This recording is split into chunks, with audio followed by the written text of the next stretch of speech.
ஜெர்மன்ல போய் நீ விடுதியில சாப்பிட்டீனா, உணவகத்துல சாப்பிட்டீனா, சாப்பிட்டு இலையை மூடிட்டு வந்துருவ. நீ காசு கட்ட போற இடத்துல விருதுன்னு போய் காசு எடுக்க மாட்டான். போய் இலையை பட்டி பார்ப்பான். இப்போ இருக்கு இலையை பட்டி பார்ப்பான். எதை மிச்சம் வச்சிருக்கான்னு பார்ப்பான். அதுக்கு ஒரு கணக்கு பண்ணலாம், அதுக்கு ஒரு தொகை போடலாம். இவரை கூட்டு வச்சிருக்காரு, இவரை பொரியல் வச்சிருக்காரு, இவர் கறி வச்சிருக்காரு போட்டு அதுக்கு சேர்த்து காசு கேட்பான். இல்லையா அதை நான் காசு ஒன்று இருக்கலாம், உணவு என் மக்கள் இருக்கிறான். நீ உனக்கு தேவையான வாங்கி சாப்பிட்டு வீணடிக்க உரிமை உனக்கு யார் கொடுத்தது? அதுதான் இங்கே கடைசியா சொன்ன மேட்ரு உண்மையிலேயே சூப்பரா இருந்துச்சு.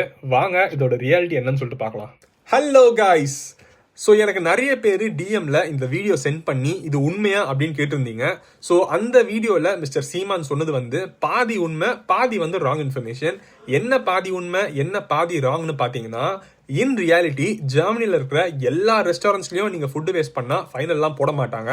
பட் ஒரு சில ஃபியூ ரெஸ்டாரண்ட்ஸில், especially buffet or all you can eat type of ரெஸ்டாரண்ட்ஸில் நீங்கள் எடுத்த ஃபுட்டை வேஸ்ட் பண்ணால் அடிஷ்னல் சார்ஜஸ் வச்சிருப்பாங்க. அதுதான் அந்த வீடியோவில் மிஸ்டர் சீமான் சொல்கிற மாதிரி ஃபைன் போடுவாங்க. எனக்கு பர்சனலாகவே எக்ஸ்பீரியன்ஸ் இருக்கு. நான் ஒரு தடவை என் ஃப்ரெண்ட்ஸோட ஒரு ஏஷியன் ரெஸ்டாரண்ட்டுக்கு போனப்போ அங்கே மெனுவில் கிளியராகவே மென்ஷன் பண்ணியிருந்தாங்க. ஹானஸ்ட்லி இது ஒரு நல்ல இனிஷியேட்டிவ் தான். பட் ஒரு சில ரெஸ்டாரண்ட்ஸில் இருக்கிற இந்த பாலிசியை எடுத்து ஜெர்மனியில் இப்படி தான் இருக்கு ஜெனரலா சொன்னதுதான் ராங் இன்ஃபர்மேஷன்.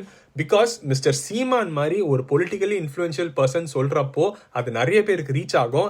அண்ட் இந்த மாதிரி ஜெனரலைஸ் பண்ணி சொல்ற இன்ஃபர்மேஷன் வந்து might mislead them. Because once again சொல்றேன், எல்லா ரெஸ்டாரண்ட்லயும் அந்த மாதிரி ரூல் வந்து கிடையாது. வெறும் ஒரு சில ரெஸ்டாரண்ட்ஸ்ல மட்டும்தான் அந்த மாதிரி ரூல் இருக்கும். ஸோ நீங்க ஜெர்மனில ரெஸ்டாரண்ட்ல போய் சாப்பிட போறீங்கன்னா, ஐயோ சாப்பாடு கொஞ்சம் வேஸ்ட் பண்ணிட்டா ஃபைன் போட்டுருவாங்களா அப்படின்னு சொல்லிட்டு எந்த பயமும் பட வேணாம். நீங்க ஒரு சில ரெஸ்டாரண்ட்ஸ்க்கு போனீங்கன்னா மட்டும்தான் அங்க அந்த ரூல் வந்து இருக்கும். அதுவுமே அங்க கிளியரா மென்ஷன் பண்ணிருப்பாங்க. சோ இந்த எக்ஸ்பிளனேஷன் வீடியோ யூஸ்ஃபுல்லா இருந்திருக்கும் நான் நம்புறேன். ஜெர்மனி பத்தி நிறைய யூஸ்ஃபுல்லான இன்ஃபர்மேஷன் தெரிஞ்சுக்க நம்ம யூடியூப் அண்ட் இன்ஸ்டாகிராம் சேனலை ஃபாலோ அண்ட் சப்ஸ்கிரைப் பண்ணிடுங்க. அடுத்த வீடியோல பார்க்கலாம். பாய்.